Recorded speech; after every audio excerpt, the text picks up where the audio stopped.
Shalom, saudara yang diberkati dalam nama Tuhan Yesus Kristus, sahabat terbaik dalam kasih Tuhan. Bertemu lagi dengan saya, Pendeta Novel Salagi. Sebelum kita dengar-dengaran akan firman Tuhan, ada baiknya kita bersatu dulu di dalam doa. Kita berdoa. Bapa di dalam sorga, terima kasih Tuhan buat kebaikan, buat sukacita, buat masa-masa Advent ini, buat keberadaan yang selalu Tuhan hadirkan di tengah-tengah kehidupan kami percaya anugerah-Mu selalu terjadi atas setiap kami. Maka berfirmanlah Engkau Tuhan, sebab kami siap untuk menerima. Amin. Shalom, saudara yang diberkati dalam nama Tuhan Yesus Kristus, sahabat terbaik dalam kasih Tuhan. Firman Tuhan yang menyapa kita pada saat ini tertulis di dalam kitab Ibrani, pasalnya yang pertama, ayatnya yang kelima sampai ayatnya yang ke-12. Dengan tema, menyembah Yesus, anak Allah. Begini firman Tuhan. Anak Allah lebih tinggi daripada malaikat-malaikat. Karena kepada siapakah di antara malaikat-malaikat itu pernah ia katakan, "Anakku engkau telah kuperanakan pada hari ini, dan aku akan menjadi bapanya, dan ia akan menjadi anakku." Dan ketika ia membawa pula anaknya yang sulung ke dunia, ia berkata, "Semua malaikat Allah harus menyembah dia." Dan tentang malaikat-malaikat ia berkata, yang membuat malaikat-malaikatnya menjadi badai dan pelayan-pelayannya menjadi nyala api. Tetapi tentang anak ia berkata, "Tahtamu ya Allah tetap untuk seterusnya dan selamanya, dan tongkat kerajaanmu adalah tongkat kebenaran. Engkau mencintai keadilan dan membenci kefasikan.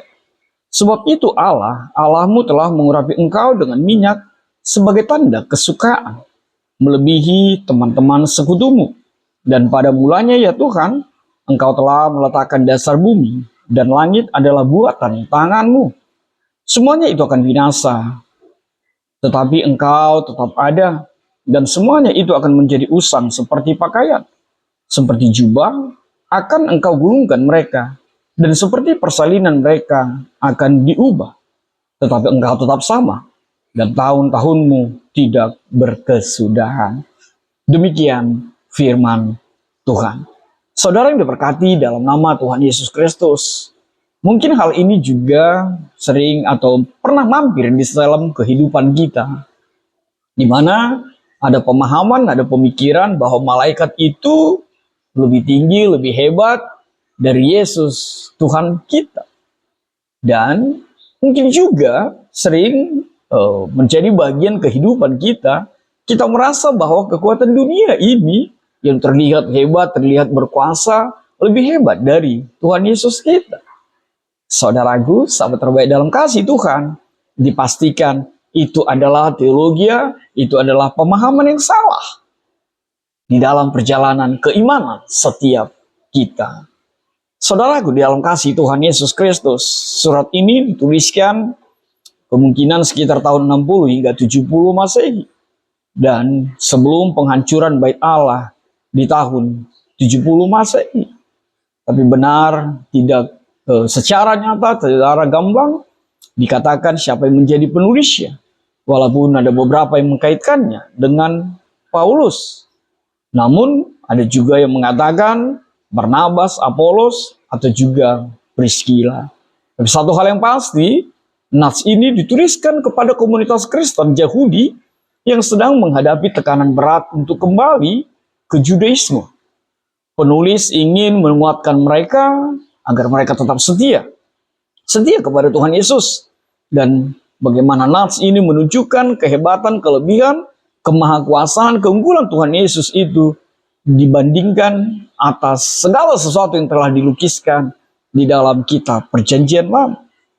Saudaraku, sahabat terbaik dalam kasih Tuhan, nats ini adalah sesuatu yang begitu menekankan siapakah Yesus itu, kemuliaannya, keperkasaannya, keunggulannya dibandingkan dengan malaikat-malaikat yang dikenal di dalam budaya Yahudi. Sebab bagi budaya Yahudi, malaikat dianggap sangat mulia. Malaikat sering menjadi perantara Allah dan manusia. Itu sebabnya mereka sebagian beranggapan bahwa malaikatlah sejatinya yang lebih daripada Yesus Tuhan itu sendiri. Penulis Ibrani ingin memastikan bahwa pembacanya kita tidak terjebak kepada pandangan yang mengagungkan malaikat, apalagi melebihi pengenalan, pemahaman akan siapa Yesus di dalam kehidupan setiap kita. Kita tahu Yesus adalah bagian dari Trinitas itu sendiri. Lalu apa yang mau ditegaskan melalui perikop kita pada saat ini? Melalui ayat yang kelima, yang pertama kita melihat Yesus adalah anak Allah sejatinya, di mana dikatakan Yesus itu memiliki gelar yang tidak pernah diberikan kepada malaikat-malaikat lain. Apalagi kalau kita kaitkan di dalam Mazmur 2 ayat yang ke-7. Engkaulah anakku, pada hari ini aku telah memperanakan engkau. Ini adalah hubungan antara Allah Bapa dan anak. Bahkan di dalam 2 Samuel 7 ayatnya yang ke-14. Lebih lagi dikatakan aku akan menjadi bapaknya dan ia akan menjadi anakku. Sejatinya adalah Yesus melampaui, melebihi malaikat-malaikat yang kita kenal dalam kehidupan setiap kita. Yang kedua, melalui ayat yang ke-6 kita melihat yang mau ditegaskan adalah justru Yesuslah yang disembah oleh malaikat itu, bukan sebaliknya. Artinya apa? Yesus bukan makhluk ciptaan. Sebab sejatinya Yesuslah sang kreator itu, Yesuslah pencipta segala sesuatu di tengah-tengah kehidupan kita. Sehingga benarlah dia adalah Tuhan sejatinya dalam kehidupan umat setiap pribadi yang mengakuinya dalam kehidupan ini. Lalu apa yang penegasan ketiga? Yesus sebagai Raja dengan tahta kekekalan itu. Ayat ke-8 sampai ayat ke-9 menyatakan. Artinya apa? Kerajaan Tuhan Yesus itu adalah melampaui segala kuasa, segala kerajaan yang ada di tengah-tengah kehidupan ini, yang ada di tengah-tengah dunia ini. Dan pemerintahannya adalah adil dan penuh dengan kebenaran. Nah, saudaraku dalam kasih Tuhan, yang mau ditegaskan tidak lain adalah Yesus adalah Raja sejatinya. Bukan hanya berkuasa, tetapi juga memerintah dengan keadilan yang sempurna. Berbeda dengan malaikat yang hanya sebagai pelayan, yang hanya sebagai perantara, perpanjangan tangan Tuhan itu sendiri. Lalu apa yang keempat? Yesuslah pencipta dan kekekalan itu. Ayat 10 dan ayat 12 menceritakannya. Di mana kita melihat bahwa Yesuslah sang kreator itu, sang pencipta itu. Seperti apa yang saya katakan di awal tadi. Bahwa segala ciptaan adalah bersumber dari Allah Bapa melalui Yesus Kristus itu. Bahkan dikatakan segala ciptaan akan lenyap. Tetapi kuasa Yesus Kristus itu akan kekal. Artinya apa? Yesuslah pencipta yang tidak terpengaruh oleh ciptaannya. Lalu apa yang terakhir? Yang kelima, Yesus memiliki hakikat melampaui dan tidak dimiliki oleh malaikat. Ayat ke-7 menyatakannya. Artinya apa? Jelas sekali bahwa malaikat itu hanyalah pelayan, malaikat itu hanyalah pribadi yang melayani Allah, melayani Tuhan, sementara Yesus adalah Raja, Tuhan, dan bertahta atas segala kuasa di tengah-tengah kehidupan ini. Maka saudaraku dalam kasih Tuhan, apa yang menjadi refleksi bagi kita melalui perikop kita pada saat ini? Refleksi bagi kita yang pertama sekali adalah imanilah bahwa Yesuslah sejatinya penguasa, pemilik kekuasaan, kemuliaan yang patut dipuji, dimuliakan dalam kehidupan kita. Yang kedua, Yesus anak Allah yang kekal. Dia adalah pribadi yang datang benar sebagai bayi di Betlehem, tapi sejatinya dialah Allah itu sendiri.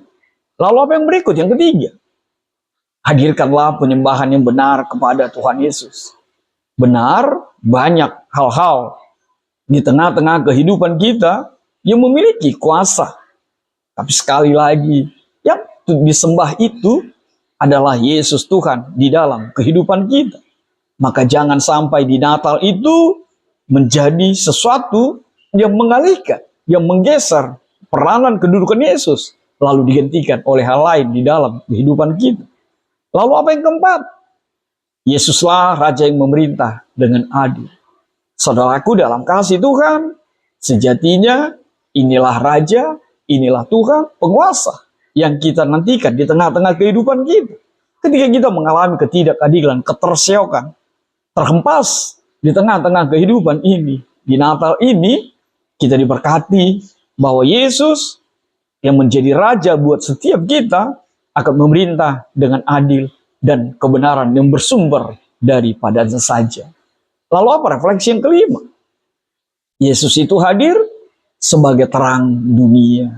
Maka kita sangat diberkati. Terlebih ketika dunia ini penuh dengan kegelapan, penuh dengan pekerjaan gelap, penuh dengan situasi yang mencoba menggelapkan. Tapi Yesus kita adalah terang dunia. Dan terang itu akan menerangi, akan menyinari, akan memberikan penyegaran, akan memberikan sukacita yang melimpah atas setiap kita.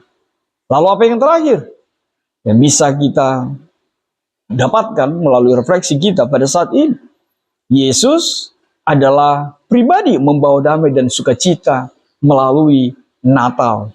Artinya apa? Mari kenal Tuhan Yesus itu lebih dalam lagi. Agar engkau tidak terombang-ambingkan. Seperti sebagian orang ketika nats ini dituliskan. Pribadi Yesus adalah pribadi yang membawa damai, membawa sukacita. Sehingga setiap kita akan mengalami sukacita yang sama di dalam damai Tuhan Yesus. Amin. Tuhan memberkati. Kita bersatu dalam doa. Bapa di dalam sorga, terima kasih Tuhan buat kebaikan-Mu, buat sukacita yang Kau hadirkan di Natal ini. Biarlah Natal ini menjadi kedamaian, sukacita yang terjadi selalu dan selalu dalam hidup kami. Dalam kasih-Mu kami berdoa dan ucap syukur. Amin.